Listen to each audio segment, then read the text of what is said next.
गोवा का नाम सुनते ही सबके जहन में ख्याल आता है छुट्टियों का, मौज मस्ती का और समंदर की बलखाती लहरों का। लाखों लोग यहाँ पे हर साल अपनी सारी चिंताएं भूलकर घूमने के लिए आते हैं। लेकिन उन लोगों के ठीक उलट आज मडगांव के किनारे गंगा नाम का मछुआरा चिंता में डूबा हुआ था।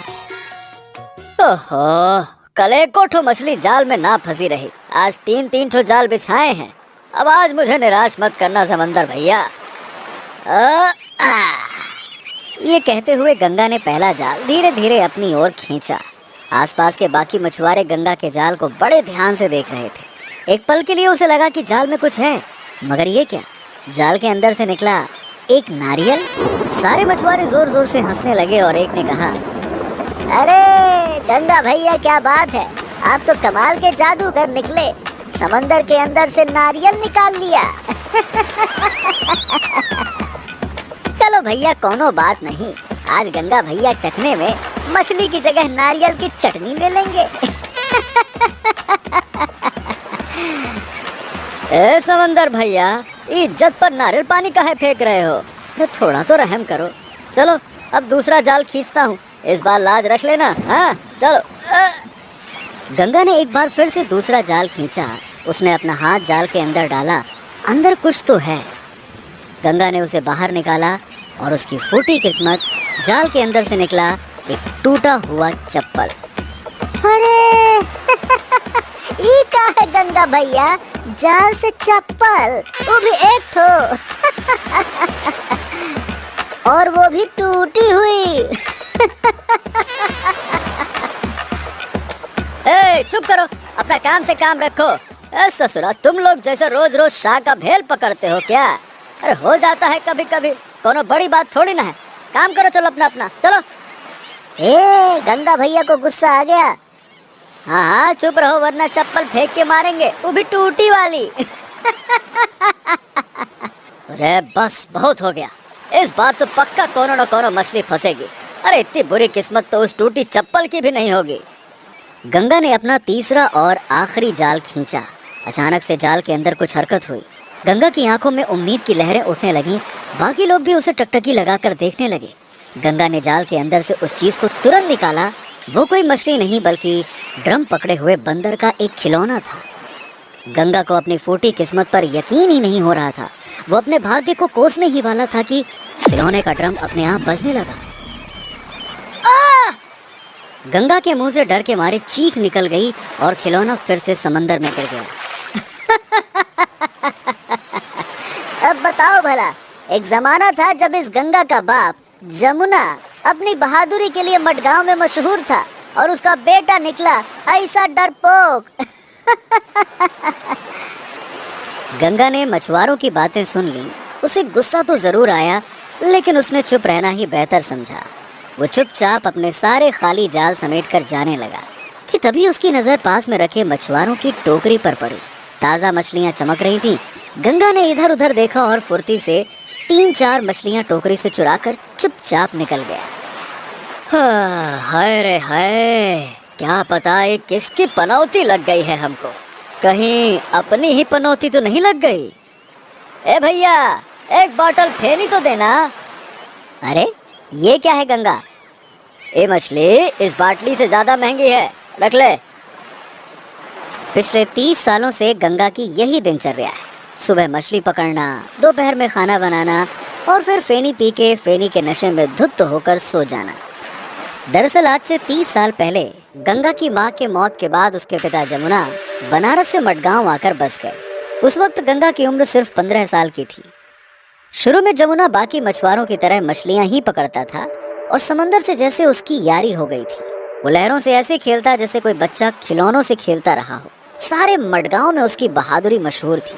फिर एक दिन पता नहीं कहां से उसे पता चला कि लाइट हाउस में सिक्योरिटी गार्ड की जगह खाली है, पर वहां कोई आने को तैयार नहीं था। लोग कहते थे कि वहां किसी प्रेत का वास है।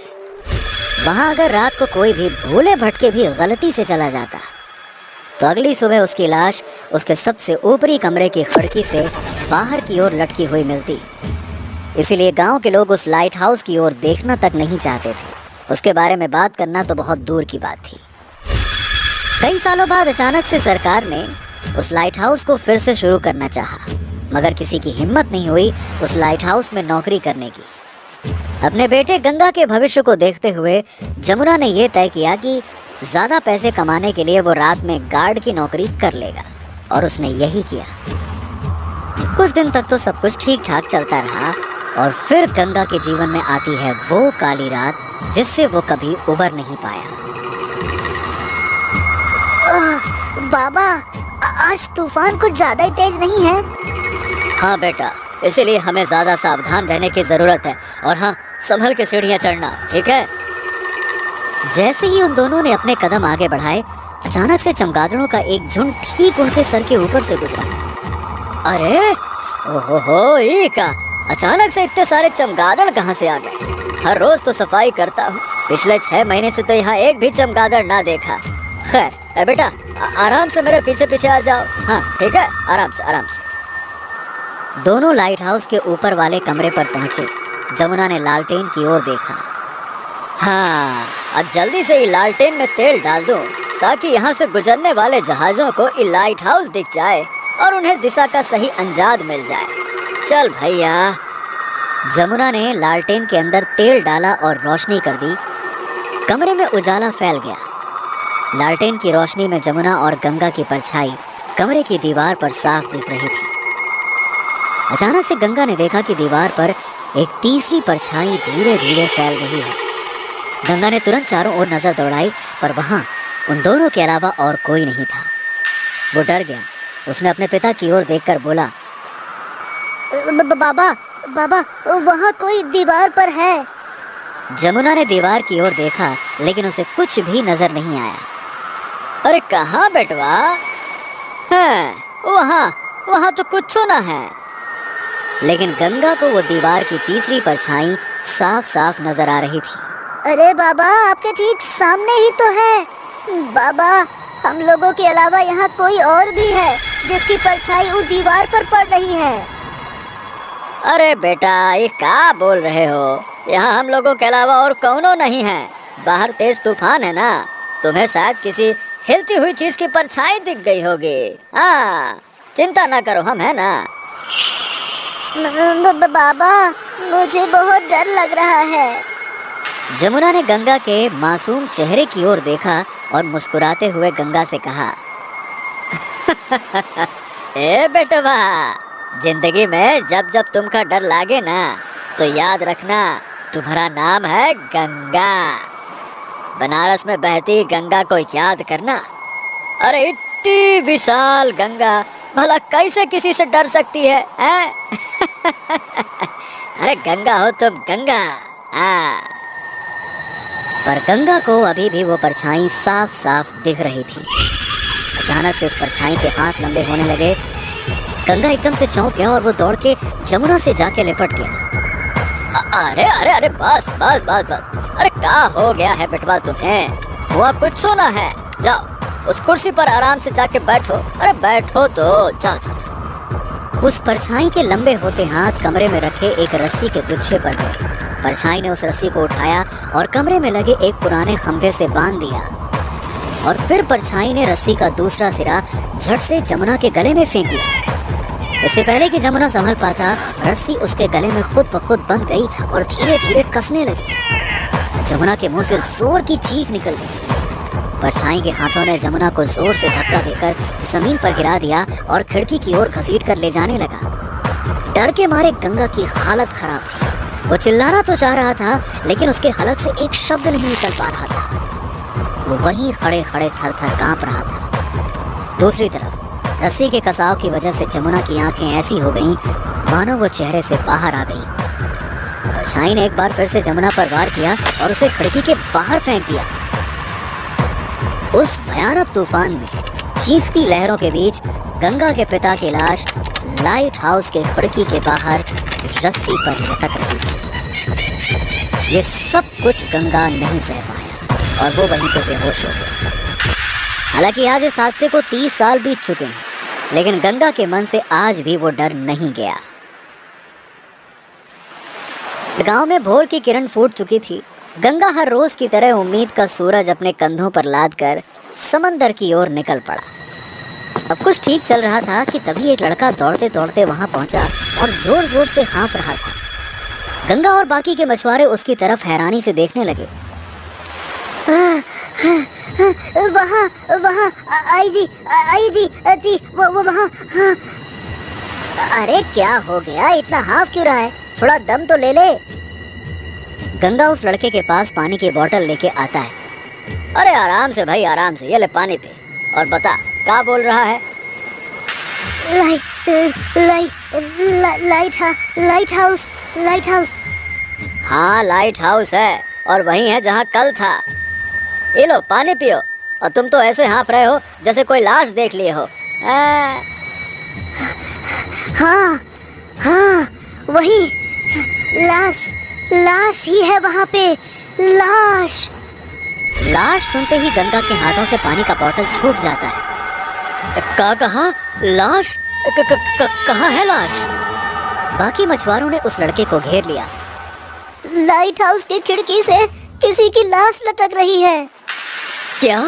लाश? फिर से?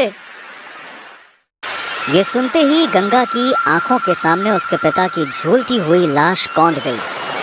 गंगा से अपना बीता हुआ भयानक अतीत बर्दाश्त नहीं हुआ और वो चुपचाप वहां से जाने लगा। अरे गंगा, कहाँ चल दिए भैया? Light house. गंगा ने कोई जवाब नहीं दिया। अरे भाई, लाइट हाउस जाने की कोई जरूरत नहीं है। अरे वापस आओ, वहाँ किसी की लाश वाश नहीं है। हम तो यूं ही मजाक कर रहे थे भाई। अरे भाई डरपोक, वहाँ क्या जाएगा? याद नहीं, इसके बाद जमुना की लाश भी ऐसे ही मिली थी। है बहुत भयानक प्रेत का निवास है वो लाइट हाउस में। और इस ससुरा तो गली के कुत्ते से भी डरता है, तो वो प्रेत वाली जगह पे क्या खाक जाएगा। जाते जाते गंगा ने उस मछुआरे की कड़वी बातें सुन ली, मगर फिर भी वो बिना कुछ बोले चुपचाप वहां से चला गया। गंगा आज बहुत उदास था। रह रहकर उसे अपने पिता जमुना की याद आ रही थी। अरे ये डरपोक वहाँ कहाँ जाएगा? याद नहीं, जमुना की लाश भी ऐसे ही मिली थी।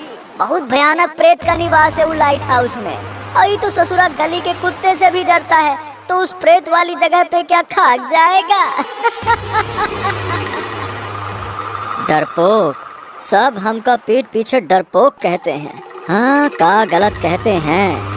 हमारे ही सामने वो मनहूस परछाई ने हमारे बाबा को मार डाला और हम कुछ न कर सके। गंगा ने करवट बदली तो उसकी नजर दीवार पर टंगी उसके बाबा की तस्वीर पर गई। वो उसे बड़े ध्यान से देखने लगा, मानो उसके बाबा जमुना की आंखें गंगा से कह रही हों, बेटा तुम क्या कर सकते थे? तुम उस वक्त बहुत छोटे थे। हाँ, तब तो हम छोटे ही रहे, पर अब तो हम बड़े हो गए हैं ना, फिर बड़े होकर भी हम इतना काहे डरते हैं। ये सोचते सोचते गंगा उठकर घर के बाहर आ गया। रात का सन्नाटा था और आसमान में तारे टिमटिमा रहे थे। गंगा टार्च की रोशनी जलाकर सड़क पर अकेले ही टहलने लगा। उसे खुद भी नहीं मालूम था कि वो कहाँ जा रहा है। बस अपना थका और हारा हुआ चेहरा लेकर बिना कुछ समझे चले जा रहा था। वो टहलते टहलते समंदर के ठीक उसी किनारे की ओर पहुंच गया जहाँ पे लाइट हाउस था। समंदर में लहरें ऊंची ऊंची उठ रही थीं और सामने वही पुराना लाइट हाउस चुपचाप खड़ा था। और ठीक 15 साल बाद गंगा भी। गंगा थोड़ी देर तक उस लाइट हाउस को देखता रहा और फिर खुद से बातें करने लगा। हाँ, ये बात तो तय है कि वो लाइट हाउस में जौन प्रेत ने हमारे बाबा को मारा, उसी ने उस आदमी को भी मारा है। आज से कुछ 10 साल पहले भी ठीक इसी तरह से एक मौत और भी हुई रही। गंगा के मन में कई तरह के सवाल उमड़ रहे थे। अचानक से उसके कदम धीरे धीरे लाइट हाउस की तरफ बढ़ने लगे। वो लाइट हाउस के दरवाजे पर आकर रुक गया। क्या करें, अंदर जाकर देखें का? अब हम जानना तो चाहते हैं कि वो भूत ने हमारे बाबा को मारा का है, लेकिन अंदर जाने के बाद कहीं वो भूत ने हमारे ऊपर हमला कर दिया तो? अरे डर तो लगा ही रहा है। कुछ समझ में भी नहीं आ रहा कि करें तो करें क्या हम। गंगा को वाकई डर तो लग रहा था, पर उसी वक्त उसे अपने पिताजी की बात याद आई। ए बेटबा, जिंदगी में जब जब तुम्हें डर लगे ना, तो याद रखना तुम्हारा नाम गंगा है, और बनारस में बहती गंगा को याद करना। इतनी विशाल गंगा भला किसी से कैसे डर सकती है? अपने पिता की ये बात याद आते ही गंगा की हिम्मत बढ़ गई और उसने लाइट हाउस के दरवाजे को खोलने की कोशिश की। गंगा ने थोड़ी ताकत लगाई और एक कराहती हुई आवाज के साथ लाइट हाउस का दरवाजा खुल गया। गंगा ने एक लंबी सांस ली और लाइट हाउस के अंदर घुस गई। ठीक उसी वक्त अचानक से समंदर में हवा तेज बहने लगी और देखते ही देखते बहती हुई तेज हवा आंधी में बदल गई। समंदर की चीखती हुई लहरों के बीच गंगा सीढ़ियां चढ़ने लगी। धीरे धीरे एक एक सीढ़ी चढ़ते हुए गंगा को ऐसा लग रहा था कि जैसे अतीत का कोई पन्ना खुल रहा हो। कुछ सीढ़ियां चढ़ने के बाद जैसे ही वो ऊपर की ओर मुड़ा, गंगा पर अचानक से चमगादड़ों के झुंड ने हमला कर दिया। गंगा हड़बड़ा के सीढ़ियों पर गिर गया, पर उसने जैसे तैसे हिम्मत की और वापस से खड़ा हुआ। थोड़ी ही देर में गंगा लाइट हाउस के उसी कमरे में पहुंचता है जहां आज से 30 साल पहले उसके पिता की हत्या हुई थी। टॉर्च की रोशनी में गंगा की नज़र पुराने लालटेन पर पड़ी। वैसे तो हवा बहुत तेज चल रही थी, लेकिन इसके बावजूद गंगा के चेहरे पर पसीना आ रहा था। उसने अपनी जेब टटोली। उसके पास एक माचिस की डिब्बी थी। गंगा ने अपनी जेब से माचिस बाहर निकाली और हवा से बचाते हुए जैसे तैसे लालटेन को जलाया। घुप अंधेरे से भरा वो लाइट हाउस अचानक रोशनी से जगमगा उठा। गंगा ने चारों तरफ नजर घुमाई। सब कुछ वैसा का वैसा ही था। दीवार पे जगह जगह पर जैसे बीते हुए समय के नक्शे के टुकड़े चिपके हुए थे। एक कोने में जंग लगी चाबियां टंगी हुई थीं और कोने में सड़ चुकी लकड़ी की एक अलमारी, कुछ पुरानी घड़ियां, कंपास, पुरानी और आधी फटी हुई कुछ तस्वीरें, बंद पड़ा पीले रंग का एक रेडियो और कुछ रस्सियां। गंगा ने ये सब कुछ आज से 30 साल पहले देखा था। आज इतने साल बाद वो उसी जगह पर खड़ा होकर अपने पिता के मौत के रहस्य से पर्दा उठाने के लिए आया है। गंगा अचानक से बोल पड़ा, हाँ देखो, हम जानते हैं कि तुम यहीं हो। हमारे सामने आओ और पहचानो हमको। हम वही लड़के हैं जिसके पिता को 30 साल पहले तुमने बड़ी बेरहमी के साथ ठीक हमारे सामने मार डाला रहा। इन गुजरते 30 सालों तक हम अपनी नज़रों में गिरे रहे, एक कायर की जिंदगी गुजारी और दुनिया भर से दुत्कार सुनते रहे, मगर अब नहीं, अब और नहीं। हमारे सामने आओ और हमको बताओ कि हमारे पिता का कसूर क्या रहा और कौन हो तुम। सामने आओ हमारे। कुछ देर तक खामोशी छाई रही, मानो गंगा सिर्फ अपने आप से बातें कर रहा हो। गंगा को कोई जवाब नहीं मिला। गुस्से में आके गंगा ने पास में रखी एक खराब दीवार की घड़ी जोर से उठाकर जमीन पर पटक दी। शीशे के टूटने की आवाज लाइट हाउस में गूंज उठी। एक लंबी चुप्पी के बाद अचानक से कमरे में एक कंपन शुरू हो गया। वहां रखे अलमारी थरथराने लगे, सारे खराब पड़ी घड़ियां एक साथ बजने लगी, कंपास की सुइयां खुद ब खुद तेजी से घूमने लगी। अब गंगा को समझ में आ गया, ये संकेत था कि वो प्रेतात्मा कमरे में आ चुका है। गंगा के दिल की धड़कनें तेज होने लगी। उसके पीठ के ठीक पीछे की दीवार पर एक लंबी परछाई उभरी। कमरे में अचानक से कंपन होने लगी और सारा का सारा सामान हिलने लगा। गंगा धीरे धीरे करके पीछे की ओर मुड़ा। दीवार पर दूसरी अनजान परछाई को देख गंगा की जोर की चीख निकल गई, मगर अगले ही पल गंगा ने अपने आप को संभाला और हिम्मत करते हुए बोला, हाँ, कौन हो तुम? सामने आओ, तुम हमें डरा नहीं सकते। गंगा के ऐसा बोलते ही लकड़ी की एक अलमारी अचानक से गंगा की ओर गिर पड़ी। गंगा की अंदर ही अंदर हालत खराब हो रही थी। वो डर के मारे दरवाजे की ओर तेजी से भागा, लेकिन लोहे का वो भारी दरवाजा जोरों की आवाज के साथ में एकदम से बंद हो गया। गंगा कमरे की दूसरी तरफ भागा। वहाँ बंद पड़ा रेडियो अचानक से कुछ अजीब अजीब सी डरावनी आवाजें निकालने लगा, मानो कोई करा रहा। कराने की आवाज तेज होती गई, जैसे कोई रेडियो का वॉल्यूम बढ़ाए जा रहा हो, और फिर अचानक से वो कराने की आवाज जोर जोर की डरावनी हंसी में तब्दील हो गई। ये क्या हो गया? ये क्या हो रहा है? पागल कुत्ते ने काटा रहा हमें जो हम यहाँ आए रहे। लगता है कि आज हमारी मौत हो जाएगी। हे भगवान, क्या करें हम, क्या करें? भागने का कोई रास्ता भी तो नहीं है। हाँ। गंगा ने सपने में भी नहीं सोचा था कि उसे एक दिन ये सब कुछ देखना पड़ेगा। इससे पहले कि वो कुछ सोच पाता कि आगे क्या करना है, परछाई के हाथ लंबे होने लगे और वो दीवार से निकलकर गंगा की तरफ बढ़ने लगे। गंगा बिना कुछ सोचे समझे कमरे में इधर उधर भागने लगा और उसके हाथ जो कुछ भी लगता वो उठाकर सीधा उस परछाई की तरफ फेंकने लगा, मगर इसका उस प्रेत पर कोई असर नहीं हुआ। थक-हार कर गंगा अचानक से तनकर खड़ा हो जाता है। बस बहुत हुआ। अरे जो तुम्हें करना है सो करो। ये देखो, हम तुम्हारे सामने खड़े हैं सीना तान के। आज अगर हमारी मौत भी होगी ना तो कोनो कायर की तरह तो ना होगी। हम खड़े हैं तुम्हारे सामने, लो करो। गंगा के अंदर से अचानक से डर गायब हो गया और परछाई के बढ़ते हुए हाथ भी रुक गए और सब कुछ एक पल के लिए शांत हो गया। ऐसा लगा कि प्रेत भी अब शांत हो गया है। गंगा के जान में जान आई और उसे लगा कि हाँ, अब सब कुछ ठीक हो जाएगा। लेकिन वो गलत था। उस प्रेत ने अपना वही पुराना आखिरी वार किया जिससे कि वो सबकी हत्या करता था।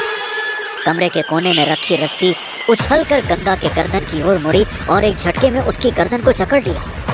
गंगा के हलक से एक जोरों की चीख निकल गई और वो रस्सी उसे धीरे धीरे फर्श पर घसीटने लगी। गंगा के मन में कई सारी बातें उठने लगी। उसे लगा कि अब उसका अंत समय तो आ ही गया है।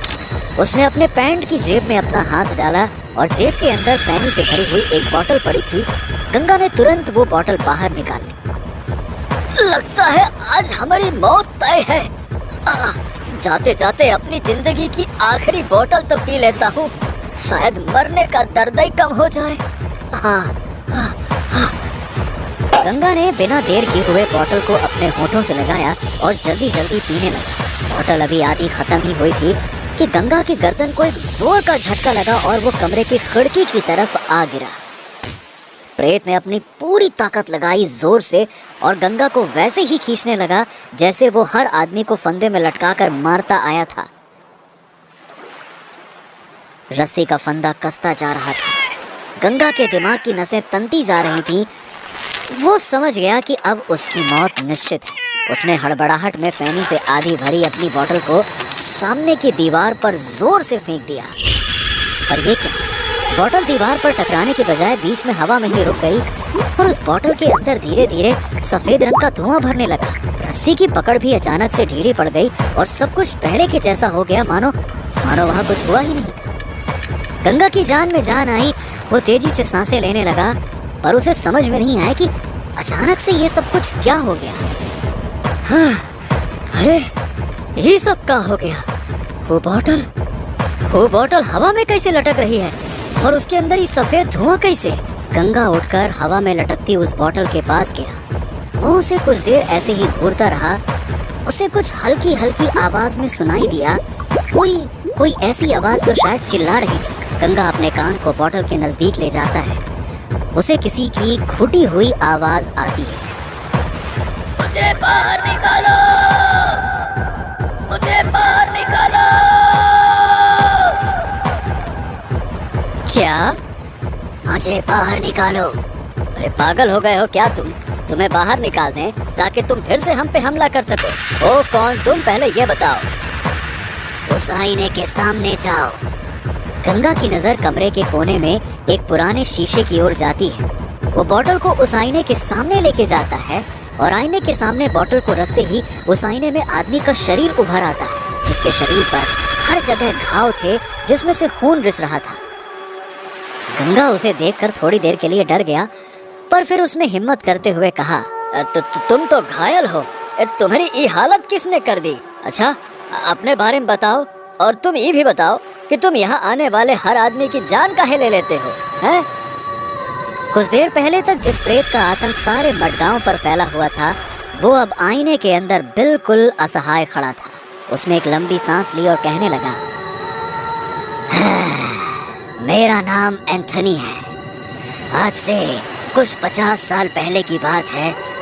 मैं उस वक्त लाइट हाउस में हेड सिक्योरिटी गार्ड था, काम का पक्का और ईमानदार। पर उस वक्त मेरा एक असिस्टेंट हुआ करता था, रघु। हम दोनों मिलकर उस लाइट हाउस की निगरानी करते थे और देखभाल भी करते थे। दिन हमारे आराम से कट रहे थे। रोज ठीक समय पर हम दोनों लाइट हाउस आते, अपना काम अच्छे से करते। सरकार की दी हुई सैलरी से हमारा काम बढ़िया चल रहा था, सब कुछ ठीक चल रहा था। पर अचानक एक रात लाइट हाउस की उस खिड़की से मुझे कुछ दिखा। वो चांदनी रात थी। नीचे समंदर के किनारे चांद की रोशनी में कुछ चमक रहा था। मैं नीचे गया और पाया कि वो चमकती हुई चीज एक लकड़ी का बक्सा था, जिस पर चांदी का एक बड़ा सा ताला लगा हुआ था। बक्सा बड़ा भारी था। मैंने रघु को बुलाया और हम दोनों उसे ऊपर लाइट हाउस में लेकर आए। रघु ने उस बक्से के ताले को तोड़ा। फिर उसके बाद अंदर हमने जो देखा, उसे देखकर तो हमारी आंखें फटी की फटी रह गई। उस बक्से में चांदी और सोने के जेवर भरे हुए थे।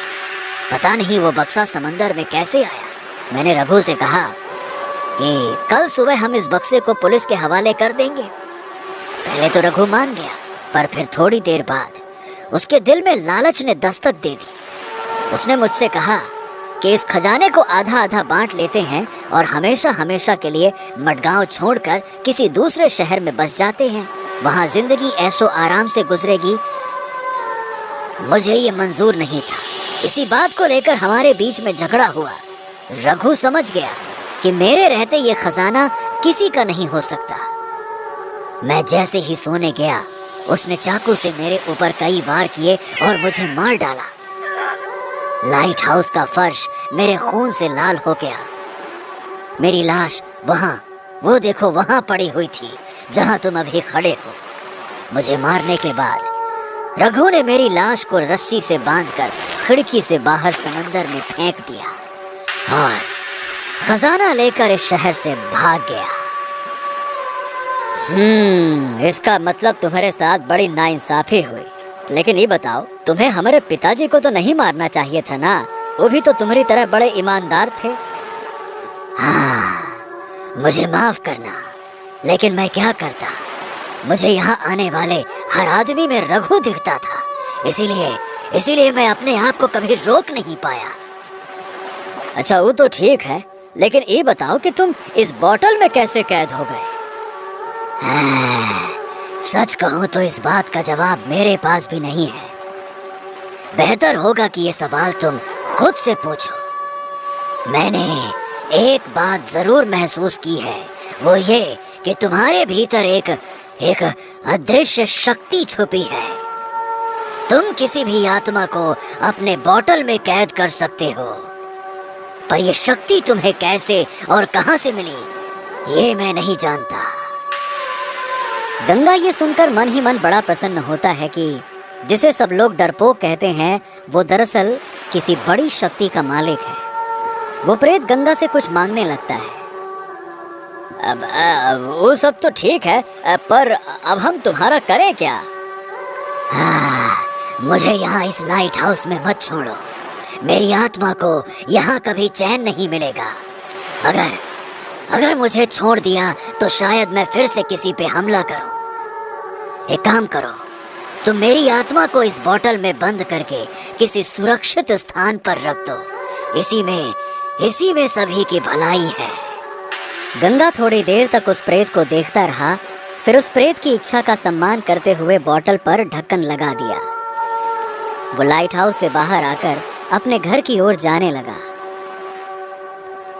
गंगा ने उस बोतल को लकड़ी के एक पुराने बक्से में रख दिया और बक्से पे ताला लगा दिया। गंगा ने अपने पिता जमुना की तस्वीर की ओर देखा और मुस्कुराया। आज सालों बाद गंगा के चेहरे पर एक राहत भरी मुस्कान छाई थी। उसे खुशी थी कि उस लाइट हाउस में अब किसी और की मौत नहीं होगी।